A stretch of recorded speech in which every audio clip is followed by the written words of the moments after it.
Was good, fam? A happy, what day is it today? Thursday to everyone. Is today Thursday? Yeah, it's Thursday. Quick week. Um, Hope everybody's having a great day, evening, morning, depending on where you are and when you're listening to this. It's been a hell of a day. Volatility picked up. Markets are doing what markets do. People are still being special while feigning normalcy. A little bit of everything is going on. It's just, man, I don't know what to make of things sometimes, cause we see what the market does, and we see how narratives are set, and I don't know. The normal person doesn't give a rat's ass about a stock market. They're not even putting money in their 401ks most of the time because they can't afford the shit. Straight up, right? So, what do you make of politicians that try to use markets as a tool to highlight their, I don't even know what to call it, their, I guess, ability to manage things? Because that's really not what it is, right? Because a politician has nothing to do with the markets outside of money laundering and keeping the printers going. They don't have anything to do with the markets other than that. And those are things that are very important to keep in mind because this, the way society is set up, um, the truth doesn't matter. People that are actually intellectually lazy are able to call smart people intellectually lazy. And what do you make of stuff like that? I mean, we live in a world where people think that their opinions are right and, fuck the facts. Literally, fucked the facts. Um, Ultimately, this leads people. But what was funny is, I gotta admit this. Understanding that you needed to not be a dumbass to some degree in markets. At least I thought you didn't have to be, or you couldn't be, is the main reason I came over to wanting to mess around with Wall Street and stuff like that. Um, but the reality is starkly different, just super different. Um,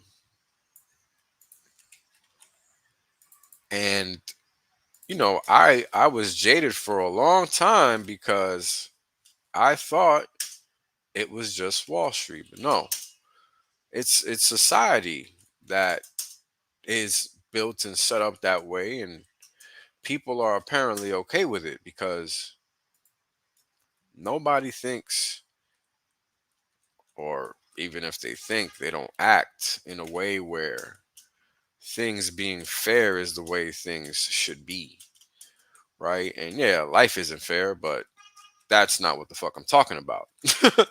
Right? Life being not fair and everything in society being set up, being a setup, right? Those are two different things. And I think we've reached a point in time where people think that those two things are different. And I must remind the audience, the viewers, whoever's watching this, to be wary of the fact that they want you to think that's the case, but trust me, it's not. If you don't know, then somebody else is selling it to you. And that's why people are dying for no reason and finding themselves in shitty situations that don't even make sense because they didn't even want to do that. Right? I mean, politics, they don't want you talking about politics because they don't want you realizing what's going on. right? That's the reality of it.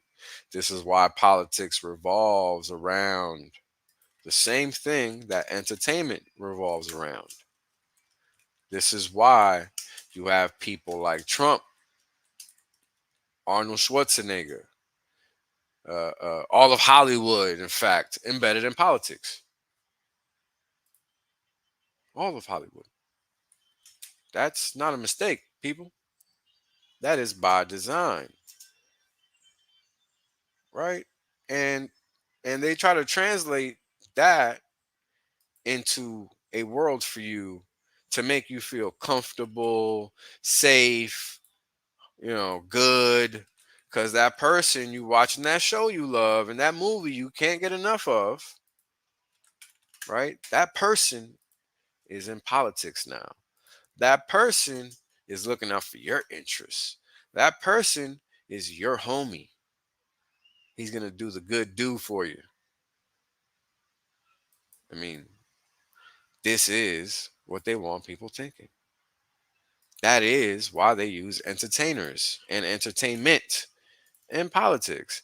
This is why there's literally a ball, an annual ball for politicians and entertainers.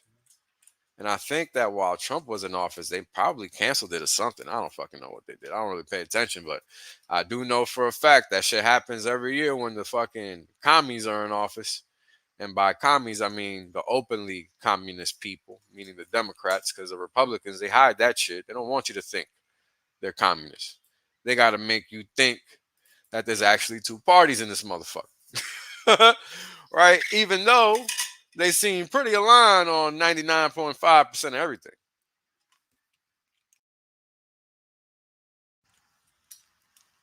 Number one being screwing the average American over. And, truth be told, you can have whatever opinion you want politically, but the facts are, as I just stated them, no politician, i.e., no individual, no third party, is going to ever do anything in your best interest because they literally do not fucking have to. This is why when you look outside, there's homeless people. This is why when you look outside, people getting robbed, shot, and killed. This is why when you look outside, no matter where you are now, because it's 2024, it's not 1990, the Bronx is not the only place where you're going to see homeless people asking for money and living in the streets now. You're literally seeing it everywhere. It's common. So, what is this? Why is it that we have all of this economic mayhem? Because that's really what it is. Economic mayhem lighting up the world, right? People have mistakenly, for the past 20 something years, and people are going to learn this right now, real soon, here shortly, probably 2024, if not 2025, definitely within the next 12 months. Tell me why it makes sense for the stock market to be at all-time highs, right? And we started the stream yesterday with the same understanding, with the same point, because it's critical that if you're going to play in these markets, right, and don't forget that scrolling ticker at the bottom, derivatives trading does involve risk, just like any other financial endeavor. Don't be a fool. Why is it? We had interest rates for 15 years at zero. Now, all of a sudden, after the world was flooded with money, currency, credit, whatever you want to call it, then interest rates started shooting up permanently to the point where now we're sitting at 5.33% on the Fed funds rate, all the way from 0.12 or something like that. So we literally saw interest rates shoot up 500 basis points, 5.2% from 0.12%, 533 from 0.12. Or if you like, you can literally divide 533 divided by 12 in your calculator, and that will tell you the number of X's the cost of capital did in that period of time. And the thing to understand from this is that imagine having your cost, your rent being, $1,000, which is what it is, right? Let's say average rent is $2,000 for a person right now, right? And you divide that 533 divided by 12, that's a 44x. Imagine your rent going up 44 times in a month. That means you now have to pay $88,000 in a month versus 2,000. So this is what's happened in the economy from 2020 to now. And people are acting like nothing's going on. Like stock market isn't at all-time highs and struggling up here as well. And we're going to talk about that. We're going to look at volatility. Uh, Eventually, we're going to start looking at options and stuff like that. But we're going to take it slow. Uh, and I'm still updating my levels, so just give me a minute to get these charts done. I'm about done though. I think I got only one more market to update. No, two. And then we'll review today's price action and all the relevant markets, which are gold, Nasdaq, S&P 500, crude oil, and U.S. Treasury bonds. Those are the primary markets that see the most trading activity every day on repeat. And that's kind of the focus. We want to be where the liquidity is. We want to be where the money's being made, right? Because at the end of the day, if you don't have a six-figure job, you got to do something else. I mean, it doesn't matter what it is, but you got to do something else. Even if it's selling pastries on the corner, you got to do something nowadays because it ain't 1990 anymore. Hell, it's not 2018 anymore, which is the point I just made, right? And this is critical to understanding what is presently going on in our economy, because this is why savings are at an all-time low. And okay, I guess we'll look at that little data point. Um, Savings are at an all-time low, while credit is at an all-time high. Credit usage, right?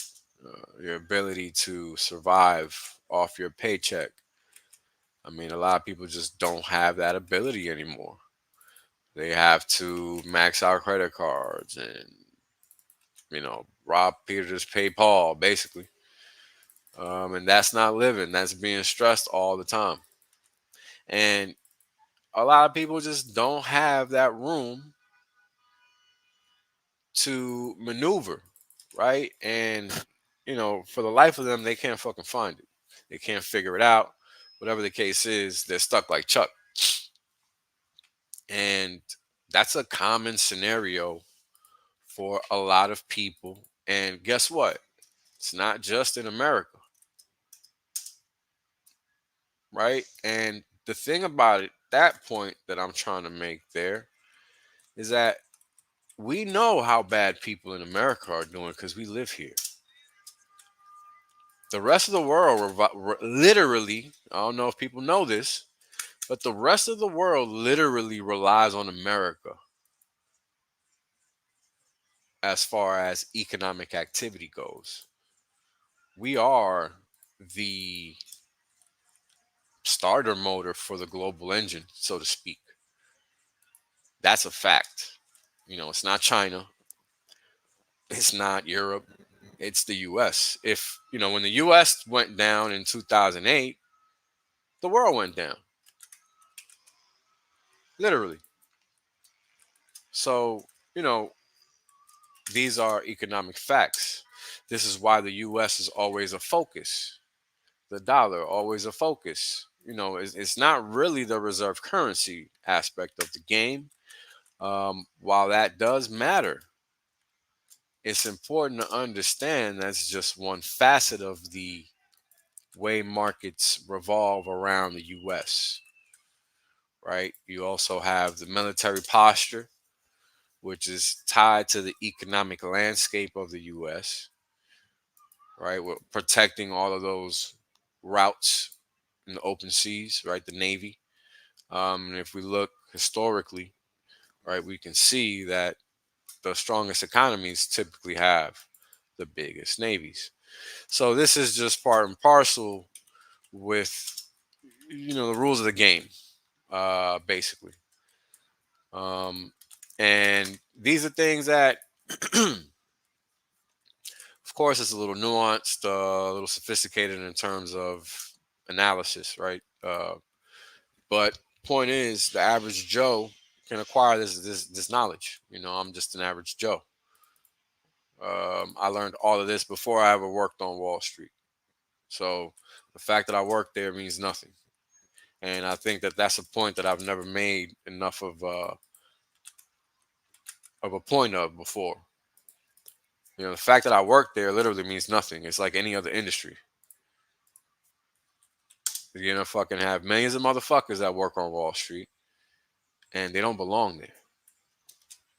So just because I work there, or just because somebody works there, doesn't mean that they're knowledgeable. Doesn't mean that they even care. A lot of people are just there for the paycheck. I mean, just like most places, and that's important to understand because that's reality. Reality is not, Wall Street is not full of people like me. Period. It's just not. And then the gaggle of people like me are hiding. They don't want to be known. They don't want nothing to do with the public. But for what? What's the value add there? You tell me. There is none. So anybody with a brain got that on smash and understands that. Only a buffoon thinks otherwise. Only a buffoon wants his privacy invaded. This is exactly why the Fourth Amendment exists. So, it's a lot of these basic things that we've come to take for granted, societally speaking, that are in fact going to burn people in serious, serious ways. Because when you become comfortable with, how can I put this?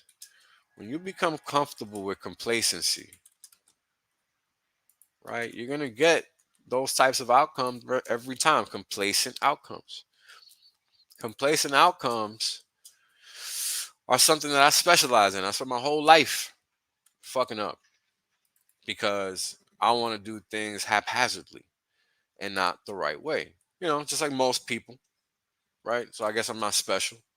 However, I'm not afraid to own it, which only makes me better in terms of whatever it is I choose to do. And my acknowledging that is exactly why you're watching these streams today. And even yet and still, while I profess to be some type of market professional, and I'm saying that in quotes, I still work hard every day to become better at what I do. There are no breaks in life. If you're not doing what you enjoy doing, then you should not be doing what you're doing. This is why I can literally dedicate myself to streaming this on this information every day. I couldn't talk about crypto anymore because there was nothing else to say. I really did that uh, first stream.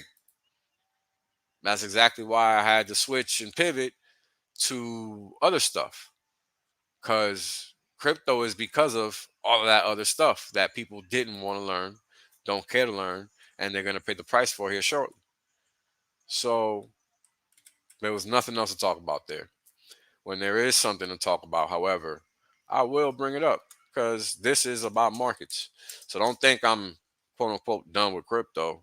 There's just nothing to talk about in the meantime because you already know what's going to happen. I already told you. So, maybe don't forget because I don't have to repeat myself, right? Um, A, I don't like repeating myself, and B, you don't like repeating yourself. So why should I, right? But with that being said, understand that, as I've explained before, it's going to be dark time for this market, the crypto market, because the objective was to sucker people in. And they've done that. And they're still doing that. And until people aren't done being suckers, well, there's nowhere for money to go. So just chill until further notice. Because right now, they're just raking the coals with the dummies because they're approving all of these ETFs that, of course, are coming from the homies, right? They're not coming from like the Hex Investment Trust, for example, right? Look at what they're doing look at what the SEC is doing with all the cases it has in court. A whole lot of nothing as far as crypto goes because they don't have a leg to stand on. Literally do not. And what do you think that means? Right? Do I really have to point out the obvious every day to people? I shouldn't have to. Because if somebody has to tell you to play the lotto every day, well, you're just not gonna fucking win. That's that's pretty much what it boils down to. You know what I'm saying? So do yourself the favor, understand what your objectives in life are, and be sure to be following them. Don't follow nobody else. Do your own work. There's plenty of information out there for you to rely on. So there's no reason for people to think anything has been updated when everything is the same as far as crypto is concerned. So I hope that makes sense. And I'm just talking on it because somebody asked specifically in the comments um, if I was done talking about crypto. Of course not. There's just nothing to talk about because it's literally no man's land season right now. And, the pros told you this a long time ago. Not sure who you're listening to, though, besides me. Because there's not a lot of pros out there in crypto. There's really none that I can think of. So I don't know who you're listening to as far as that goes. So that kind of stuff you got to be wary of. Um, know what you know and learn what you don't. Right. And that's how you fill in those gaps. And you don't have to worry about what somebody else is doing or not. Because at the end of the day, the objective is to make you autonomous individuals in this game. It's not to have you listen to me because I don't have all the answers, right? And that's important to understand. Very important to understand because at one point Hex didn't exist. Now it does. Where's the next one coming from? It ain't coming anytime soon, like people think it is. But it'll be around the corner when it needs to be. And you have to be all eyes and ears when that moment in time comes. Because you don't want to be like a Bitcoiner is right now. You don't want to be like an ETH bro is right now. You don't. Because you're not strategically thinking about the next iteration of technology, which is always going to happen. I don't know why people are pretending that doesn't happen. I did a whole stream on that years ago. This is literally the process of being a human. Like, we improve on every single thing that we create. So, not sure why people think crypto ends at Ethereum and Bitcoin. I really have no comprehension of that. And that's why I really don't have to talk about crypto anymore. You want to know what's authoritative information on crypto? You know I exist. You know Richard or Hart exists. What else do you need? Do you need anything else? No. Go listen to all that stuff that's still there because it hasn't changed. And it's not gonna anytime in the future. Not in the near future. So those are the things you guys got to focus on.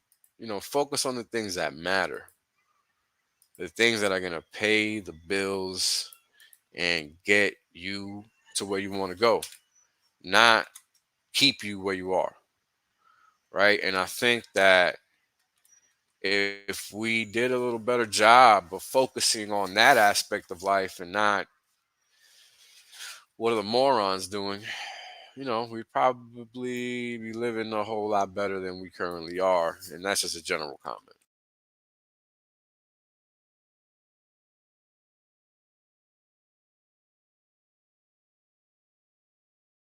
Yeah, sorry guys. I meant to keep this one to 30 minutes, but these levels and talking takes a little time when you're doing them at the same time. So let's get into it. All right. So right now we're looking at the 30-year bond market. Each set of levels that you're looking at on the screen is a trading session from the open right now at 6 p.m. Eastern to the close the following day at 5 p.m., which is when the market closes. Electronic markets. They open at 6 and they close at 5 every day, like clockwork. Some markets open a little later. I think grains open at 7 or 8, but everything else is pretty much 6 o'clock. So um, bonds open at 6. So they're trading right now. And let's go to 2 ticks. All right. Um, let's see. Why is it not showing me? Hold on, guys. Give me a second.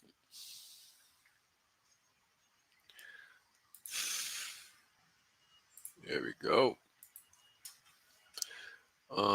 There we go. All right. So these vertical blue lines denote one trading day, and you'll see that those levels coincide with them. Now I have to draw them manually, which is why it takes me so much time. It's annoying, but it is what it is, and it's worth doing. As you guys can see, actually, let me zoom out. Let me get rid of these.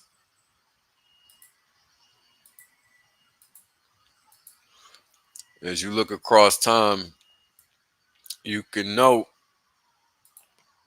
how price respects these levels, right? And here's an instance. Here's another instance. And I mean, it just slipped right through there. That was due to economic data last week. At any rate, you see price came right back. I mean, this was an extreme day because it breached all 4 levels. And I could create a fifth one, but nah. You see again here, and you see again here, and you see again here, and here, and here. And that's just what's important to understand while you're looking at these levels on the screen. I don't want you guys to think that I'm just randomly picking these things. These are mathematically derived, and they're valid as fuck. A lot of people spend a lot of time trying to figure this shit out. I mean, they go to math schools and all of that.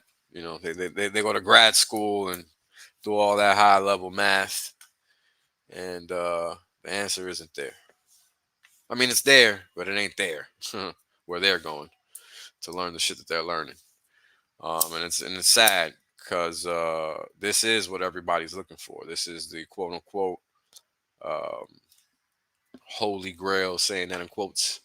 And the reason is because it gives you the turning points. If you have the answers to the test before the test, how can you lose? You can't, right? And that's what's critical. So let's give the bond a daily look.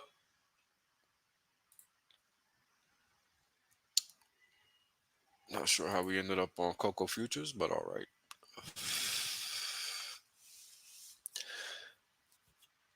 So bonds look like they might be either consolidating for further move up or finding terminality at this level, right? And as we can see on this chart, typically when price runs into these gaps here, that denotes level of resistance, and this denotes a level of support. And you see another level of support down here. So the question is, what will the market do tomorrow? Right? And given that the market, I mean, it puked today, straight down. Let's look at the economic data. Main reason I started with bonds. We'll go to today's Thursday, right? Yeah. So we had, and this doesn't get any bigger, but we had Chicago Fed National Activity Index. We've talked about this one before. We had continuing jobless claims also come in today. Initial jobless claims and jobless claims. Now, this is the reason right here that the market dumped, right? And when we look at the actuals, which is this column right here, versus the forecast versus the prior, we'll get a very solid indication as to why interest rates went up on the day versus down. Now, the actual for the Chicago Fed activity, this the interesting thing about this index is that even though it's important and whatnot, it's actually, this is why I wanted to show you guys this. It's actually like a financial activity index. And as it states here, the Chicago Fed National Activity Index is designed to gauge overall economic activity and related inflationary pressures. It is based on a weighted average of 85 existing monthly indicators of national economic activity. So, in other words, it's taking all this economic data, a lot of it financial, hence related inflationary pressure, to try to tell you what's going on. Since economic activity tends toward trend growth rate over time, let me read that again because I know it doesn't make sense. Since economic activity tends toward trend growth rate over time, I'll explain what that is after the sentence, after I'm done with the sentence. A positive reading corresponds to growth above trend, a negative reading corresponds to growth below trend. So if we're getting negative readings, why are interest rates dumping? Because a negative reading would imply that economic activity is weak, right? But let's see if we what do we get when we look back in May and February. Let's see what we get back in May and February as we look at the daily charts. May, May. Well, it went down in this period of time. Let's see. Yep, May 23rd. Went down. And, this is pretty much how I analyze a lot of things. This is how I figure out things. I try to connect these dots that are invisible. All I know now is that that day, rates went up also because price went down here because you got a negative reading. So that's May 23rd. The other one was like February 22nd or something like that. Let's see what happened. It looks like it was, I wonder if it was this day. It's probably that day or, let's see, because I thought it was the 21st, 22nd. And I think it went up that day. 23rd, 22nd. Let's see if we can zoom in on the 22nd of February. Probably not, because this does not keep good data going that far back. As far as tick data goes, range data. And obviously I'm not, I just created these levels, so I'm not going to have levels on that day, but I just want to see what the price action was specifically. And it looks like it wasn't much of anything. It looks like it just kind of was just a small range day. 21st, 1/17/24. Was this the same day? This was the same day. So it looks like we actually did trade down on the release of the news and then finished the day up. So the market traded down on the news release, but then finished the day up for one reason or another. So that's the skinny with that. So let's see. Tomorrow, what's crack-a-lacking tomorrow? We got building permits. The all-important Jackson Hole speeches tomorrow. I am not going to be doing much of anything until he's done talking. And we'll go further into this later on.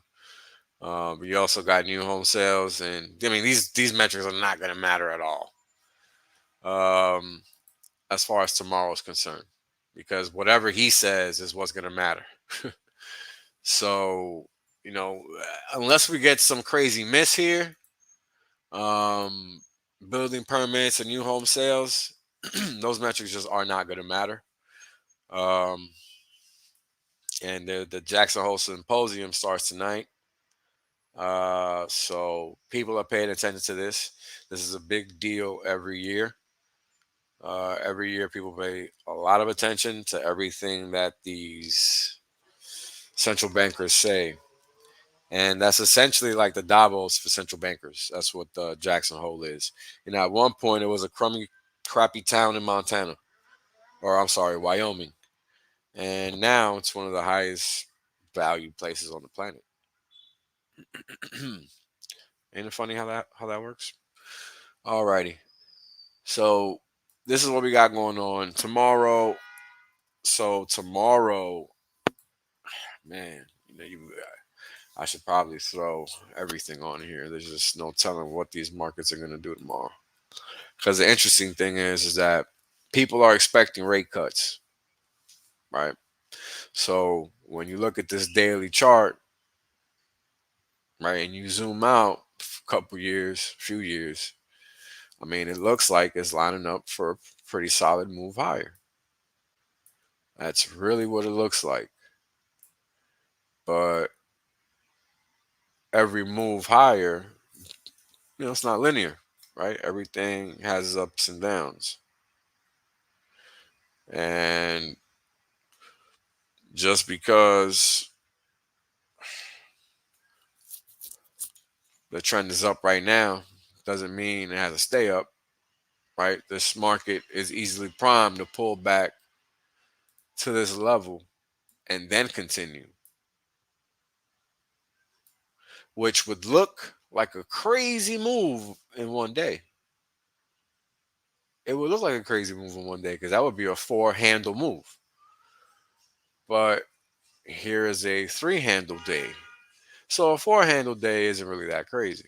I mean, we used to have crazy days in the teens, 10 years ago. Like when I started trading, oh my God. Some of the days, I mean, this is how I got into trading bonds, actually, because I noticed how big the ranges were.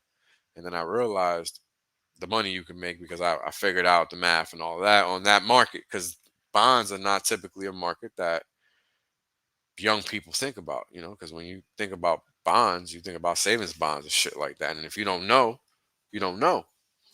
And back then, I didn't know.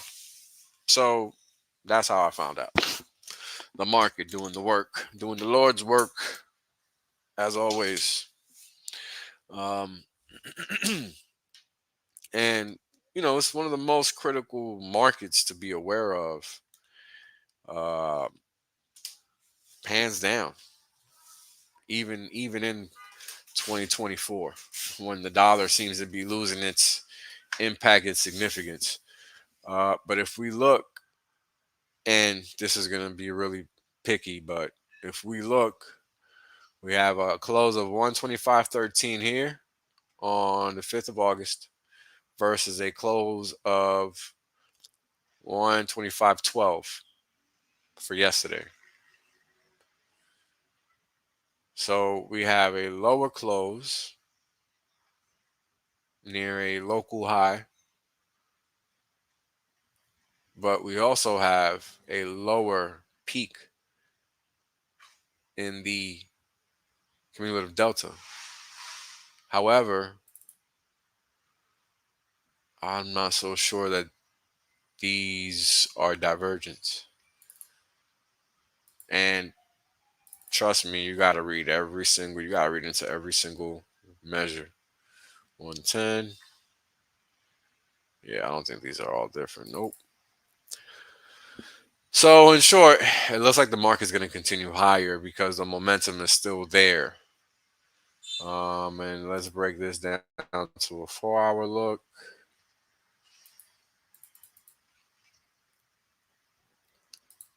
What is up with this?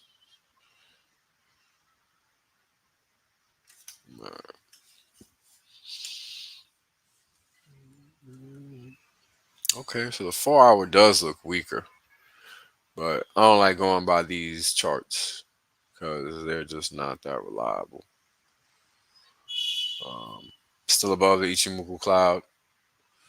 The structure is clearly positive. It looks like it's flagging. That's what it looks like. Um, but we'll see. My money is on higher, and not lower, because it's just not lining up perfectly for a lower move.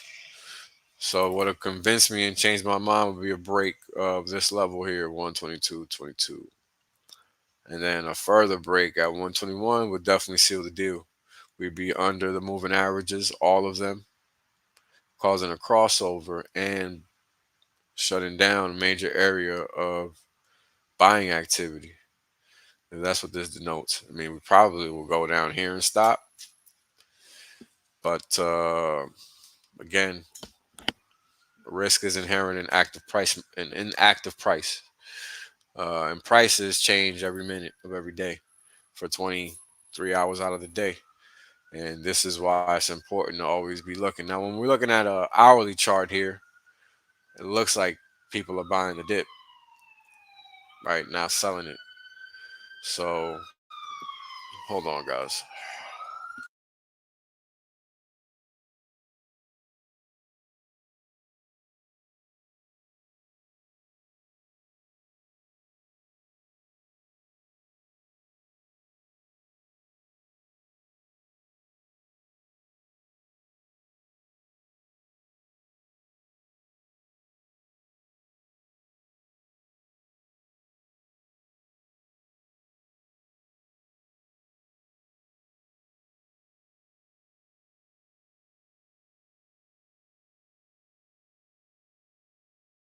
Slowest ambulance in the world. My God. All right, let's keep moving. Um, so the interesting thing about bonds from a fundamental perspective is that there's a lot of reasons for them to go up and a lot of reasons for them to go down. And being wary of all those reasons and being able to analyze which reason is more prevalent and important at a certain point in time is important. It's critical. Um, All right. So in line with the analysis we did yesterday, we don't really have a big push off. We've only tapped it once, so odds of a move higher are pretty good. But we'll see because this is really just the initial opening of all the moving averages higher. Doesn't mean it can't collapse lower, but it's just the odds are on the side of momentum, and it looks like it reading all of these indicators. So that's the deal with bonds. And the Fed is really in a tough spot. It's really in a tight spot. It doesn't have a lot of room to play with as far as the moves that it can make. It's like it definitely can't rate.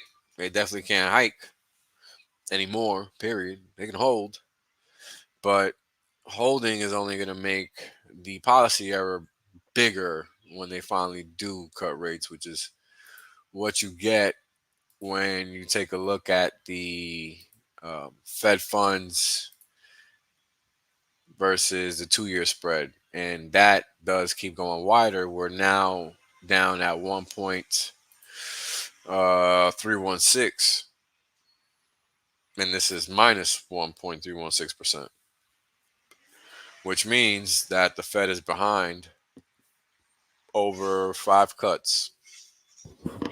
That's what that means. So, zero means they're on par, and this is being determined by the market. So this is what the market is seeing, and this is what the market is pricing in.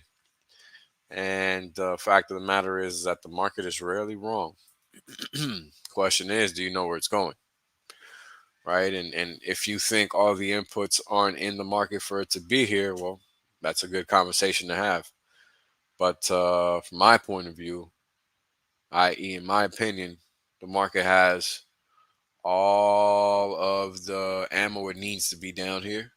And then when you look all the way out, we're honestly in unprecedented territory down here. Look at this price level.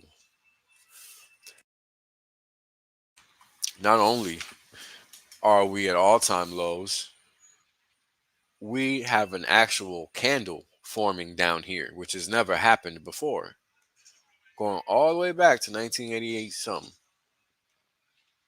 Right? So this is might seem insignificant, but it's very significant.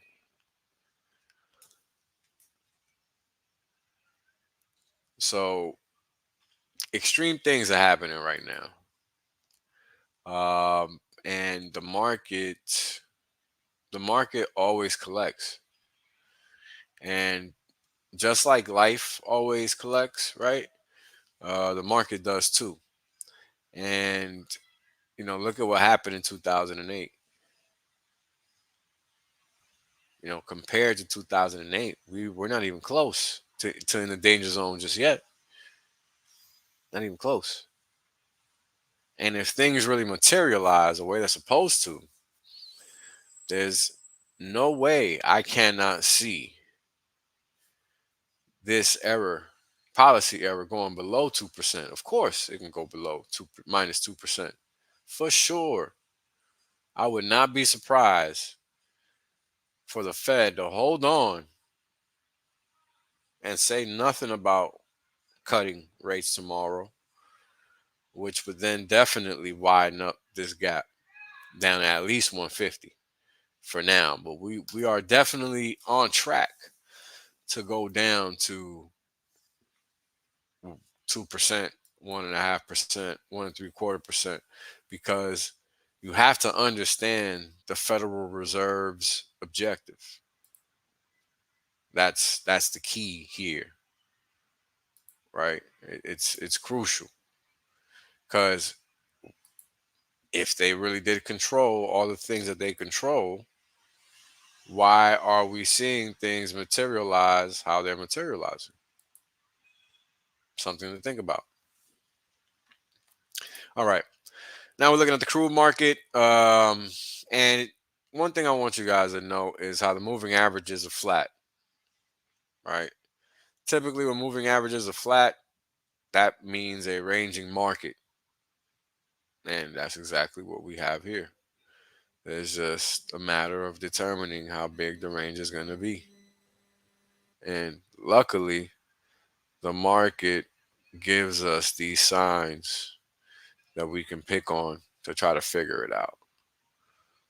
Right? That's what those local tops and bottoms are. It's just a matter of figuring that out. And right now, it looks like we're in a local bottom because what we're looking at here, we have a downward sloping close. Right? You guys can see that in terms of price action. And that's shown best looking at a line chart, honestly.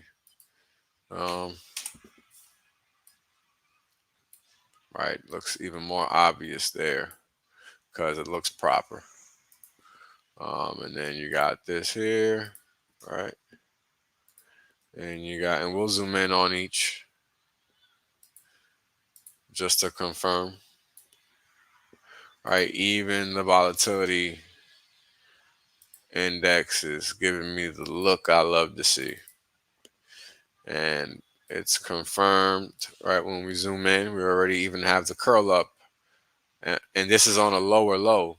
So positive divergence confirmed from the volatility metric or region.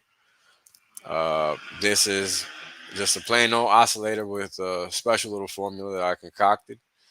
Um, and this is a great look on a daily, bigger picture. So much bigger moves. And again, volume giving us the look we like to see, which is a positive divergence. So everything is lining up, giving us a positive divergence for a further move higher. And when we go look at this market through the eyes of the levels, guess what we see? Let's see.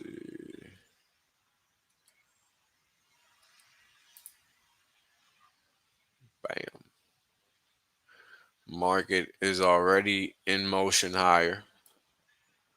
And oh, I didn't update these. Damn. All right, I'll do this after. Um, I can do these right now, real quick. I just thought I had done it. Very annoyed. All right, so I'm gonna lay the level downs for this market today. Right now, was not part of the plan, but here we are.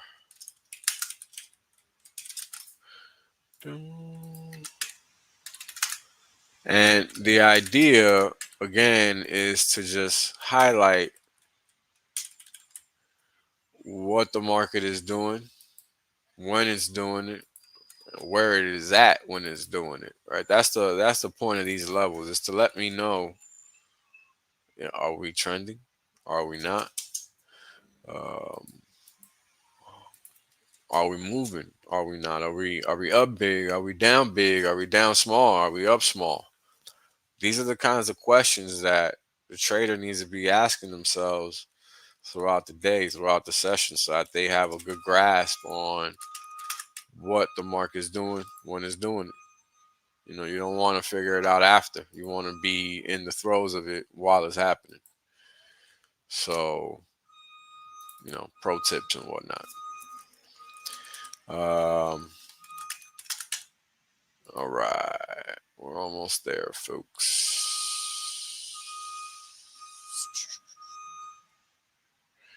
Okay.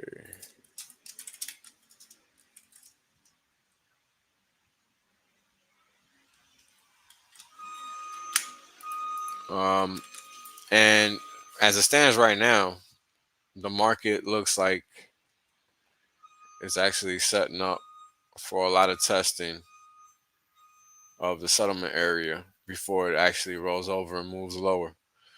And it might just hit this support area right here and then head higher, because as we just saw, that's the market structure. And you really can't fade that. Um, Not something you should consider doing. This is definitely not good for your health. and that's because it ain't good for your pocket. So those are the things you gotta. You never want to trade against a trend, right? And when you look at the market right here,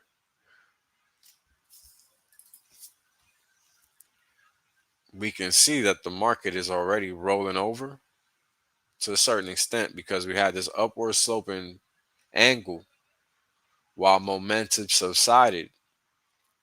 This is what we're seeing right here.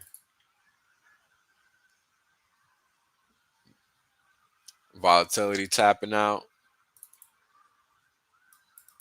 while momentum is subsiding, right? This is on a high right here at 1225.53.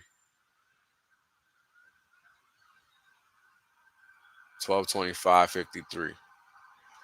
Right at that high. Jeez, let me just close this window. It's extra fucking.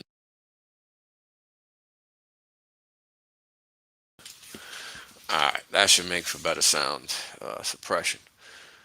At any rate, um, market's a little toppy up here.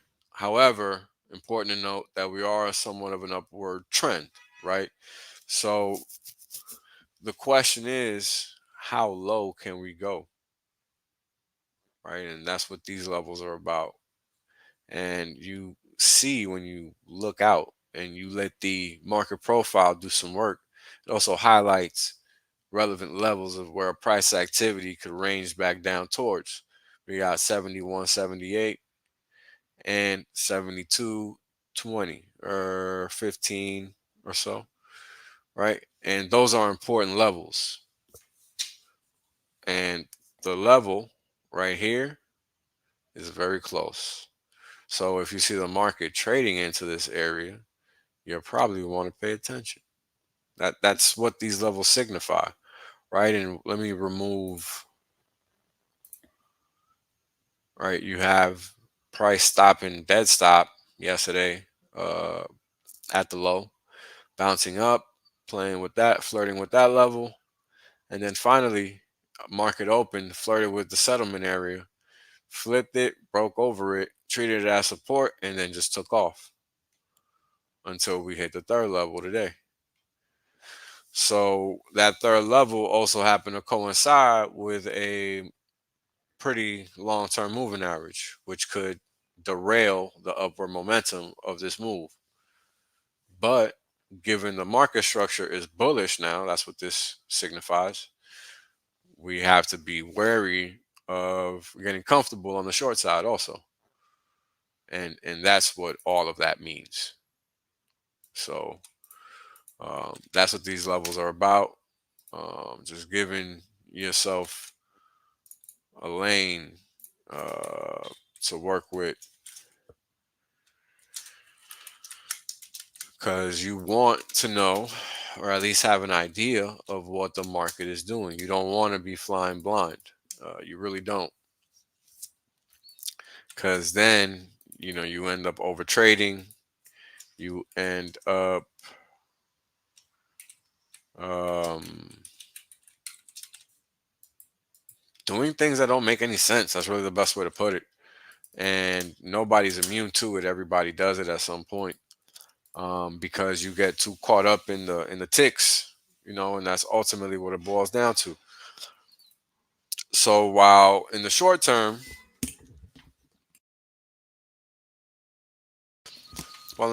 we have downward momentum, let's get rid of some of these lines here just to get a clear picture of price action and what it's doing.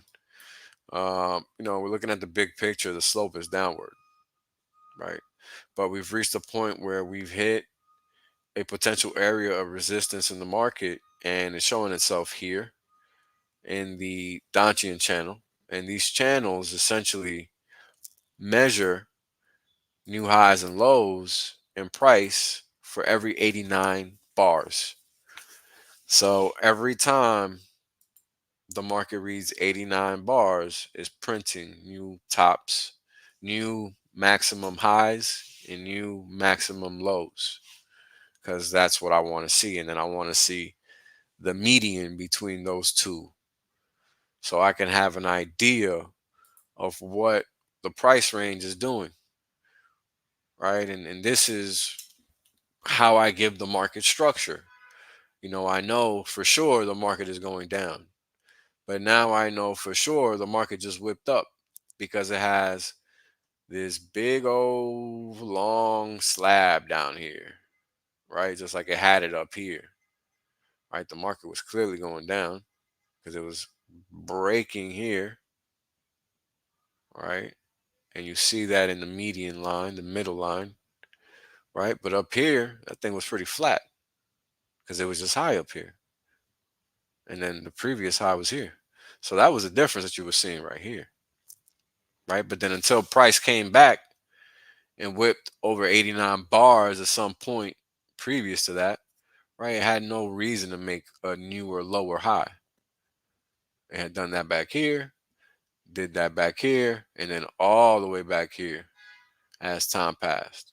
So that's how that indicator works and why I use it and how I use it, just to give myself an idea of what the trend is actually doing, because that's pretty much what we want.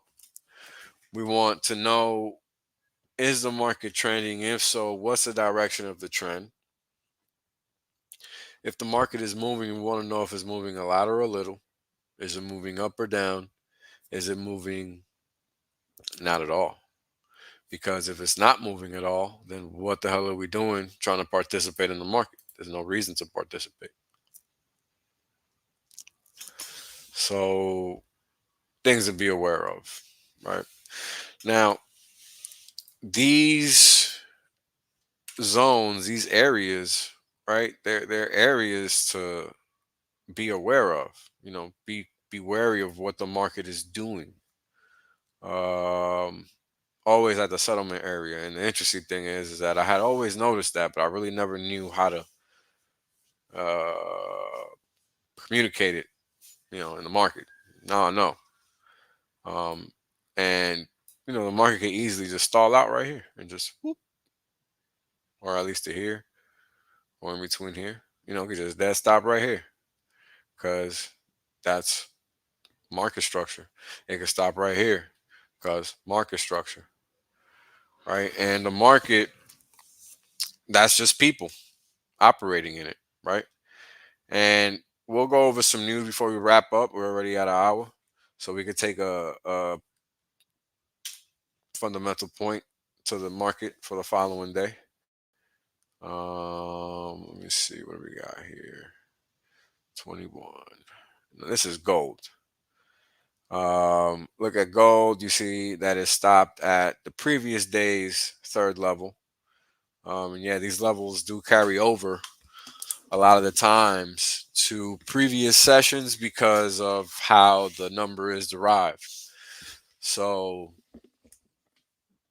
you can go back sometimes up to a week or even a month or two, and these levels will still stop the market from doing things like moving, like it happened right here.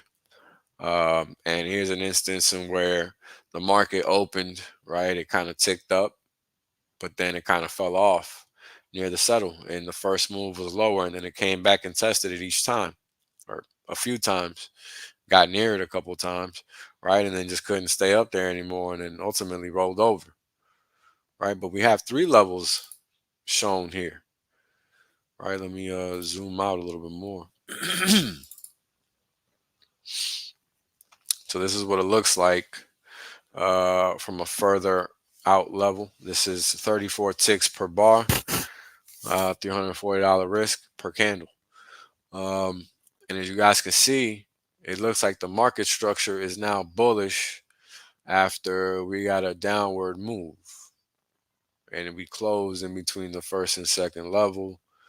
The market got rejected midway between the second and third, ultimately stopping at yesterday's third level.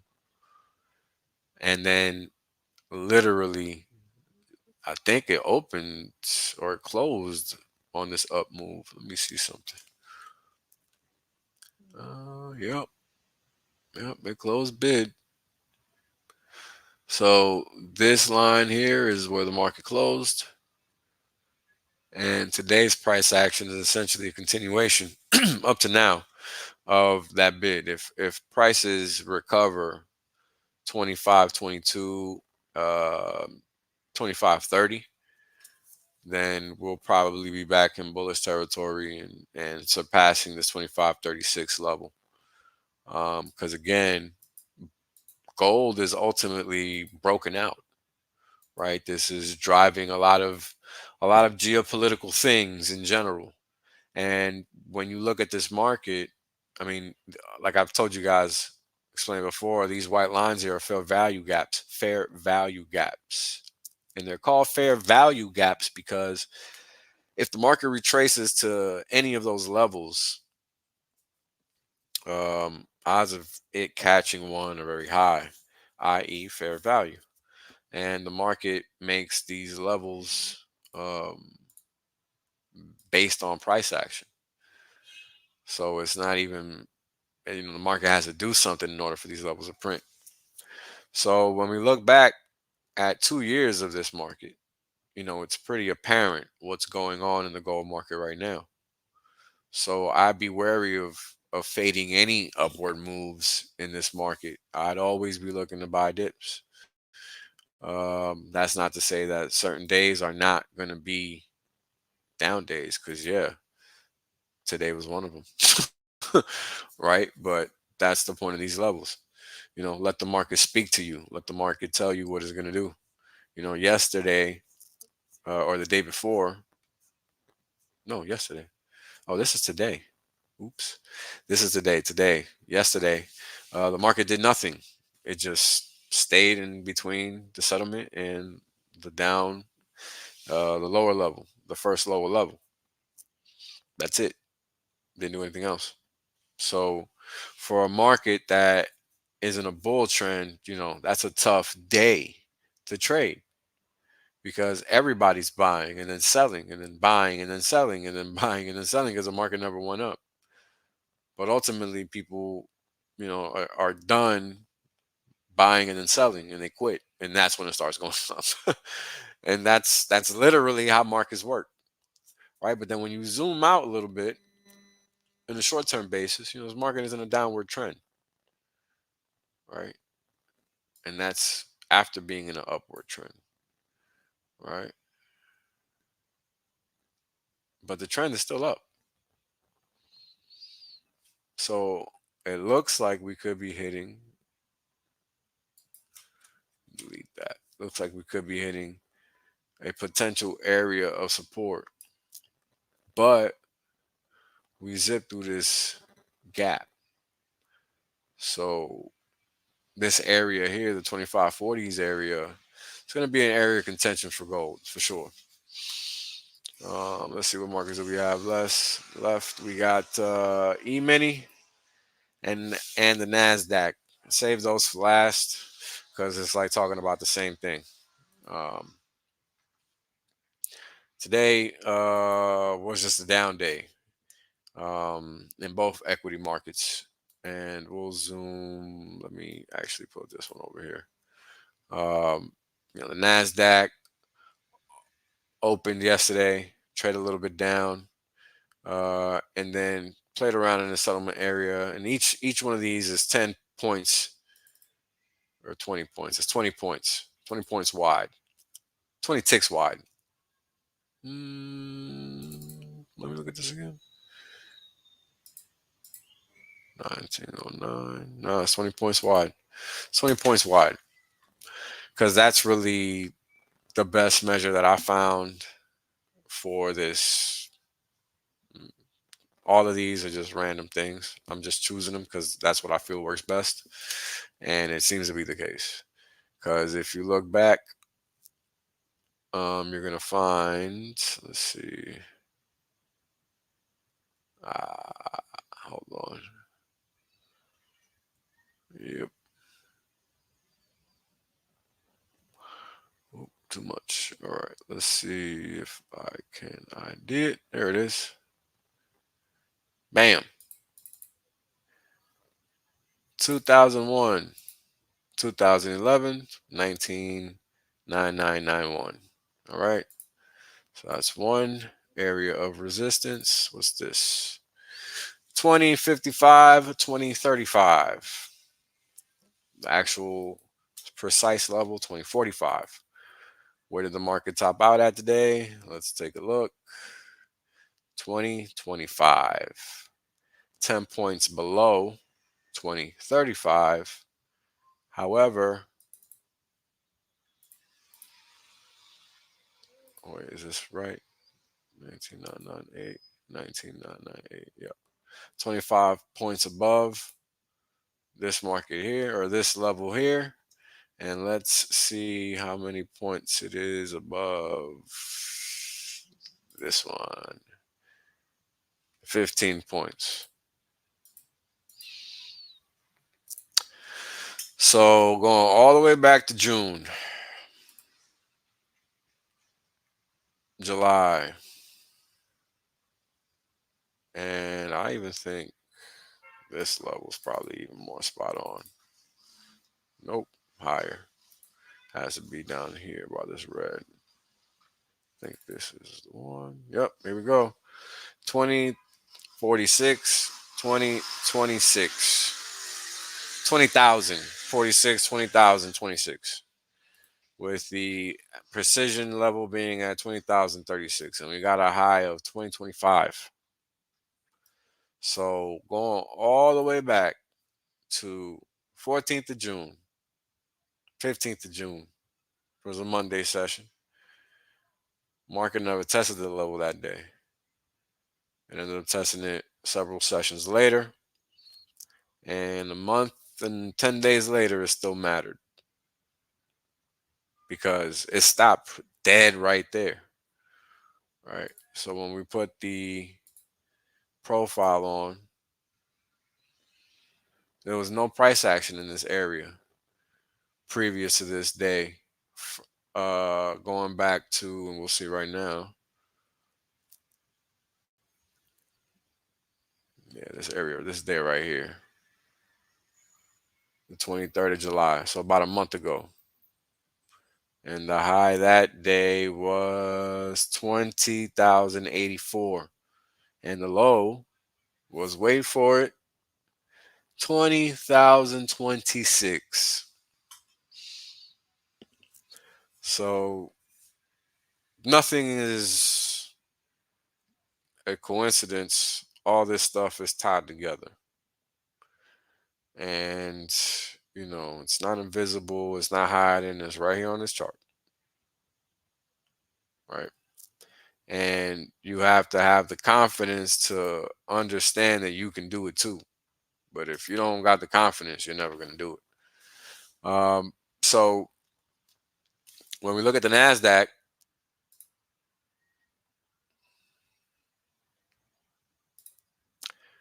it is reversing. And we talked about why it could reverse yesterday. I broke it down. And the interesting thing is the market reversed and touched this area of support. And we talked about support and resistance yesterday and how it's made and whatnot. And I'll zoom into the 55-minute view. I posted a little tweet on it and whatnot. Exactly when it happened. Let me get rid of this VWAP. And here we go. The market came directly to this level, tested it. Sorry, guys. Where are you? Yep. Came right down to this level, tested it, bounced off. Furious bounce, at least 200 points worth, 150 points worth. And came right back, tested it again. Got to get the suckers in there, folks. Got to get the suckers in there. Got to get them thinking they got it figured out. Because they don't.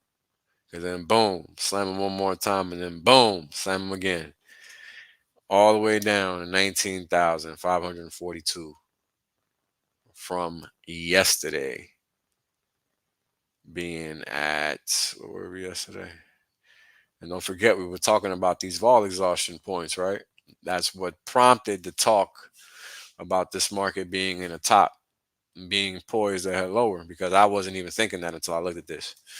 And what did you know? Right here, we got that that go ahead and watch for the puke signal, because that's what that is. That's what that was, and that's what it ended up, materializing into.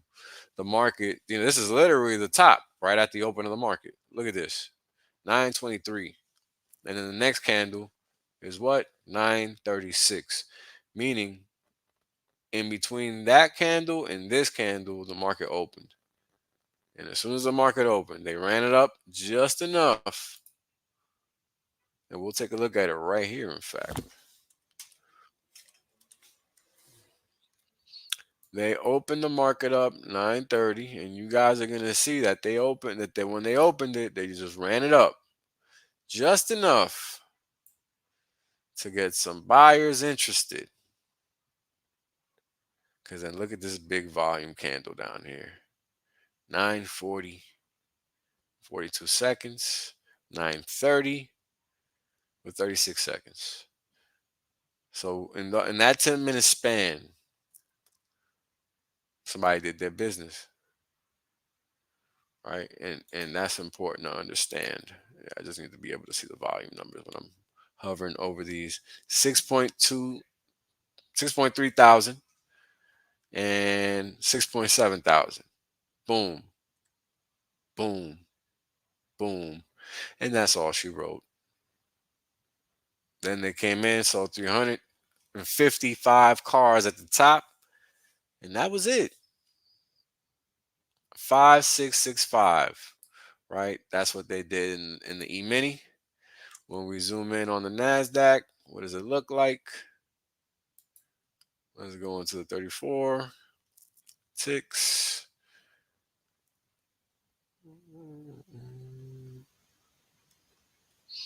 You wouldn't believe that I have like super fast internet as much as slow as this crap is. Not sure if it's a platform or just something I'm doing wrong anymore. Anyway, um, 930 with 56. I mean, the Nasdaq didn't get that love, love, that tender love and care that the S&P gets. Over here, you got raw dog. So they open that bad boy up 930. Where is it at? Right there. That red candle. Let's give it a better look. Right here. Red candle. 929.59. The open 930.15. So it took them 15 seconds to open at 89, tick down to 88.75, and run it up 10 points right from there. And then from there, run it up from 1989, 19,989, all the way to 20,025 in 40 seconds, 41 seconds. And that was the top. So whoever plays the open in the NASDAQ never stood a chance. Because in less than 40 seconds, they would toast. Right? And this is why I am not a fan of trading the open at all, or at least pretending that I know what the market is going to do off the open. It's usually a recipe for disaster. And today it was a one-way recipe for disaster. And that's what we're seeing here. Um, so typically, when the market touches the third level, you see a reversal the next day. Um, and when it breaches the third level, it typically continues. It's not always the case, but typically how it works. At any rate, based on this close and the setup, odds are that we're probably looking good for a recovery move for tomorrow, just because the trend is up. All BS aside, the market is above is short as MA, which is 516, is that level. So until the market gets below there, theoretically, got to keep looking for the market to continue higher, because it is not rare for the NASDAQ or any other index to test is short MA and continue on higher. And you'll see the same thing in the E-mini, right? Same thing. So weakness at this point is not necessarily a sign of the end of the move. It could just be a similar motion to this, where this is just a moment of consolidation for the market and it's just getting started. But all of that remains to be seen. Because as we talked about yesterday and today, right, there's really a lot of reasons on both sides for the market to do whatever it's going to do, right? And this is the zone for the S&P 500 E-mini. I mean, we already hit that resistance zone in this market. Already hit it at 55.65. And yep, that was it. That's what I would have figured it out yesterday if I would have looked at it. Let's see what it looks like on the Nasdaq. Close, but no cigar. Nasdaq couldn't muster up the force to get all the way up there. We talked about this yesterday. We even looked at the market profile, but as I called out yesterday, let me see. You know, I was hard pressed to see the market even go that high yesterday. And I think when we zoomed in, I think it was 89 minutes. Let me see. Um, Maybe it was 4 hours because we was able to see some chop. Yeah, probably this. Yep. Yeah. So I even called out this level. That's right. I remember that now. I should probably write more. But yeah. So it played out as expected. You know, these levels matter. These points of control because they signify simply where a lot of activity took place. You know, if I hide the price action, the candles, and let me get rid of this stuff too, you know, you're gonna see when you're looking at the right on the right side, the market profile hump here, meaning a lot of activity took place, dash line. Same thing here, dash line, a lot of activity took place, right? Down here, same deal, little hump, a lot of activity took place. So let's see what happens when we go to the daily. You know, the point with the most activity is down here. And since we're looking at a daily time frame, right, the more we zoom out, the more of these lines we should see because the more activity we've seen through time, right? And you can see down here how it lines up directly with the humps, the dashed lines, the dotted lines. And the idea is that the market just showed me where support and resistance is. That's the idea behind market profile. And on top of that, it could highlight where a price could potentially slice through and reverse, which is what you get with these gaps on occasion, depending on how price is traveling through them. All right. So that's what's going on with the market as far as I see it.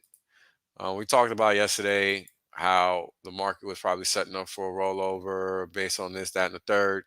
But again, you know, we got to let the market do the talking. And right now, both equity indices are above and I'm talking about the primary ones, are above their non EMAs. Let's see what the mid caps are looking like. They're looking about the same, above, actually even stronger. See what the small caps are looking like. Not as strong, but they are still above. And you know, all the markets are lined up. Let's see what the Dow Jones looks like. I never look at this thing, but let's see. Mm, nah, this is not a good look. This one is the bearish looking one out of all of them. So if you trade the Dow, be mindful of that.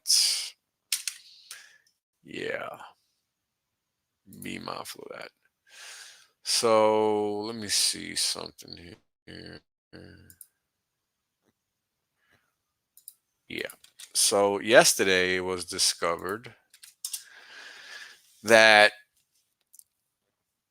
there was a delay in the release of jobs data. And what happened is that, and this is gonna sound crazy, because wow, so brazen. A few banks on the street just called in. They know I'm not paying for a damn thing.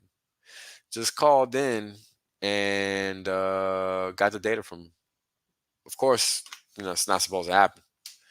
And the institutions were Mizuho Financial, BNP Paribas. I think there was another one. Oh, Nomura. Yeah, so there was another one. Those are the three. And those are the three that we know of.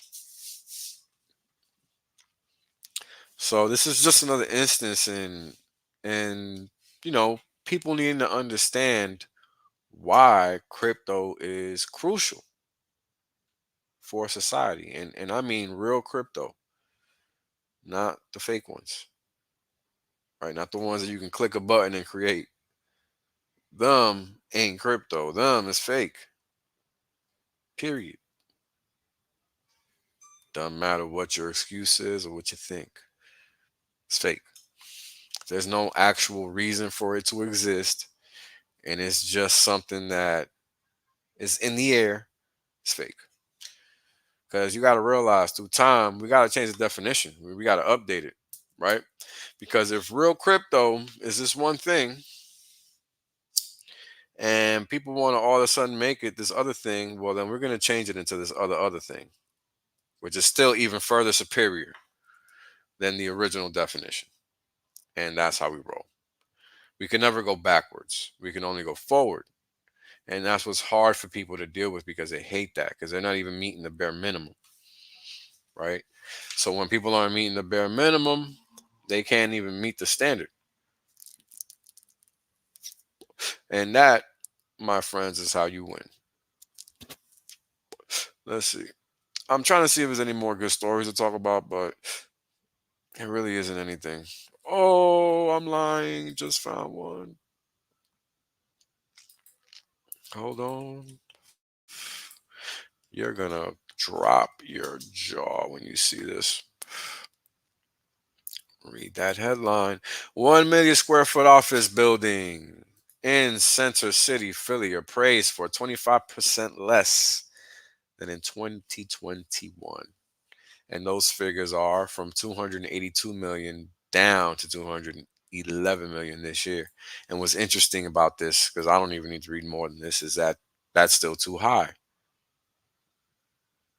Still too high.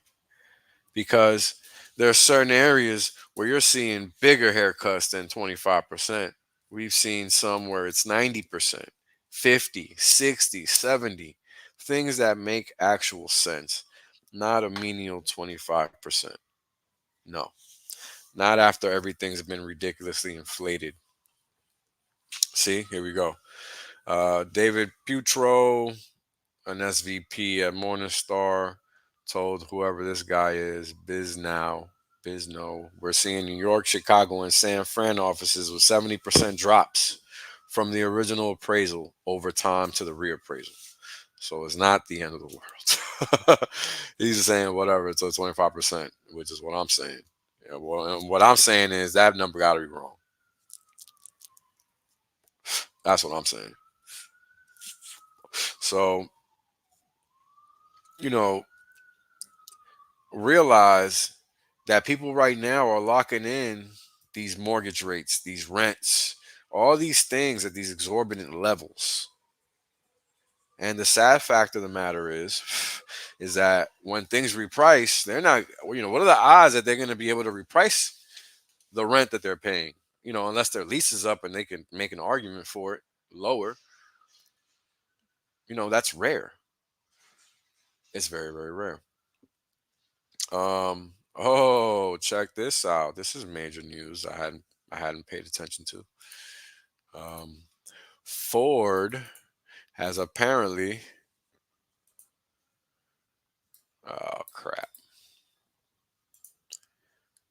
copy paste. Ford has apparently ditch plans for electric SUV as the industry continues to backpedal from EVs. And it's like I told you guys a long time ago. It's dumb and it don't make no sense. And it's as simple as that. You don't need to be a Wall Street analyst to figure it out. All right. Because guess what? You got a brain. You can see that you can't just pull up everywhere and charge a motherfucking EV. Pretty simple.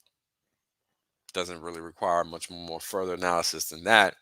That's why Tesla stock is so critical, because if all these other companies start falling off, which is all fine and well because they're not really EV companies, right? Tesla is. Tesla is the EV company. So if Tesla, so if Ford, which has been getting, I'm pretty sure, been getting sold off lately. Yeah, yeah. Look at that. And let's adjust. Yeah,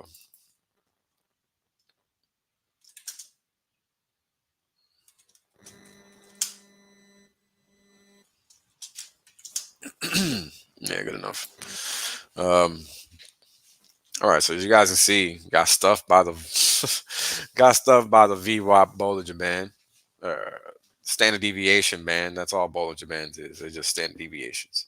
So I'm just using VWAP as my measure. And as you guys can see, uh, all the lines are flat. And when all the lines are flat, you just get the market trading in a range, right? And like I told you guys at the start of it, all you need to do is figure out what that range is. And as you guys can see, we already have a profile to work with. Now, if you turn your head to the left, you'll see that you've seen this type of thing before and it's not foreign to you.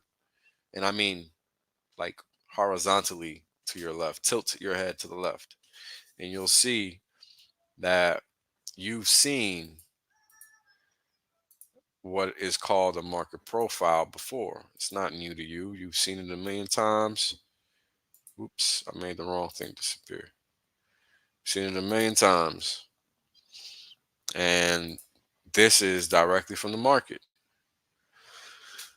So once you learn how to read this, which I highly advise you learn, it's one of the best tools to learn how to read any market that gives you actual data.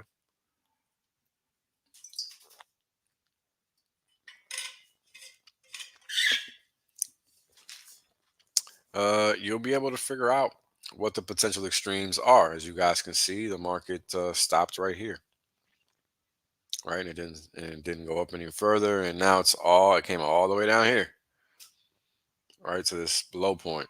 And we'll bring the data back just to look at it. And it bounced back, and now it's in a potential area of supply again, or near one, which is what this 1150 area is, right? And the highest it should go and maintain its bearish structure is 1205, right, which is right near that VWAP area. Just turns out. So, and this is after the gap, right? So price should not recover the gap, basically, if it's going to stay bearish. Doesn't mean it can't recover the gap, but if it does, it's definitely going to trade all the way back to the other side. Because moving averages are flat and we're trading in a range. And that's just how prices work. Just one of those things that is very, very important, very crucial you understand, so that you don't let the market swindle you out of all your money as you try to figure out what the hell is going on, because you can't pick the right side. Um, Very common thing. So if this is happening to Ford, right, what's going on with Tesla? Let's look. Also selling off. Also near the top of his range. Now back at the middle. Potentially trying to climb his way back and maybe building some support structures here. But it looks like it's going to roll over before it actually does that. Um, I don't know. I think I like Tesla back when it was trading down here, because it was obvious what was about to happen. But right now, it's still too early to tell what the market's going to do. Whether it's going to consolidate and keep rolling higher or actually continue to roll lower, because you can make a case for either, technically speaking and fundamentally speaking. Because again, this is what I was going to say. If the market, the EV market continues to consolidate by participants leaving the market, that creates market share for those that remain every time that somebody leaves. So by default, these institutions that remain in the pool, it's like T shares. They get more share of the market as people leave. And this is what's happening with EV right now. So that's the bull case for Tesla and any other car maker that stays in that market successfully, is that they're by default garnering market share as the competition leaves. But again, right, we don't have the infrastructure, we don't have a lot of things that make this make sense. So there's a lot of things to question about the validity of all types of moves. Um, it's always about, well, you don't know. The idea is that you're always aware of your surroundings. Stay alert, stay alive. Um, Interesting. EV adoption by state. So let's see, before we wrap up, because we're about to wrap up, what these states are doing. EV adoption by state, and this is from Visual Capitalist. These guys always make slam dunk um, graphics. So number of registrations per 1,000 people. Of course, Kami Cali is going to be, well, Kami West Coast is going to be the only areas with a bunch of these, because they're the only ones pushing it, as in only drive EV vehicles and walk otherwise. They're the only ones pushing it like that, because there is, again, no infrastructure for this technology that makes it viable to the point where even these many exist. It just doesn't make sense. Where you're not driving cross country, period. You snailing across the country. So, you know, it's a moot point. It's a moot point. But anyways, that's what we got for today. Thank you guys for tuning in. As time progresses, we didn't even look at volatility. Let's do that. So, as the market opened today, I was watching volatility, and it was interesting because, again, nobody expected the market to kaput. Right? Everybody expected the market to roll over or to move higher. But nah, volatility was like, no, we're not doing that. We're just gonna go up, and the market went up. Right, but when you look at the volatility of VIX over VIX, that trended down, which coincided with the market going down. And if you look at the time, 1 o'clock, right, and we come back and look at the Nasdaq and what it was doing at 1 o'clock, it was still heading lower at this point. In fact, it sped up and hit the lower level, the third lower level. But it looks like it's bottoming out. Right. And that's the important thing to note. When we zoom out a little bit, well, that's a little too much. Right? It looks like the market is just going to continue to roll up higher. Because again, this measure here is just average prices over 89 periods. And that's all that this is giving me. The high, the low, and the middle, and the average of in between the two. That's what each line represents. The high across time, the low across time of 89 bars, and then the average of the two as time progresses, up or down.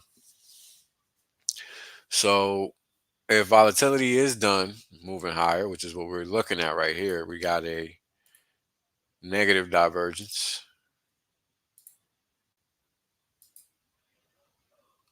Bam, bam. With a potential bottoming out of, oh, yep, of volatility over volatility, volatility over volatility. Oh, sorry. All right, because again, I'm going by the readings of momentum, right? And shallow retracements of on a pullback typically lead to another swift move higher. But it's important to note that we are below the median level or the average of this area, which is theoretically bearish. So, um, sorry, I didn't realize I wasn't showing you guys the middle line.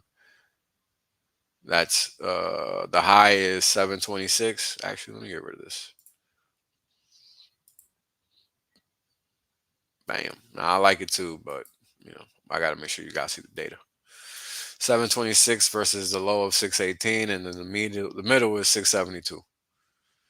So that's where the market is at right now. So yep, it theoretically looks bearish, but we'll see what the market does. We'll see what the market does. Um, at either rate, this is going to be the driver because this is the singular entity um, that's pushing the ship as far as pricing, right? When we look at the 15th of August through the 19th of August, we're going to find an interesting relationship. Let's take a look.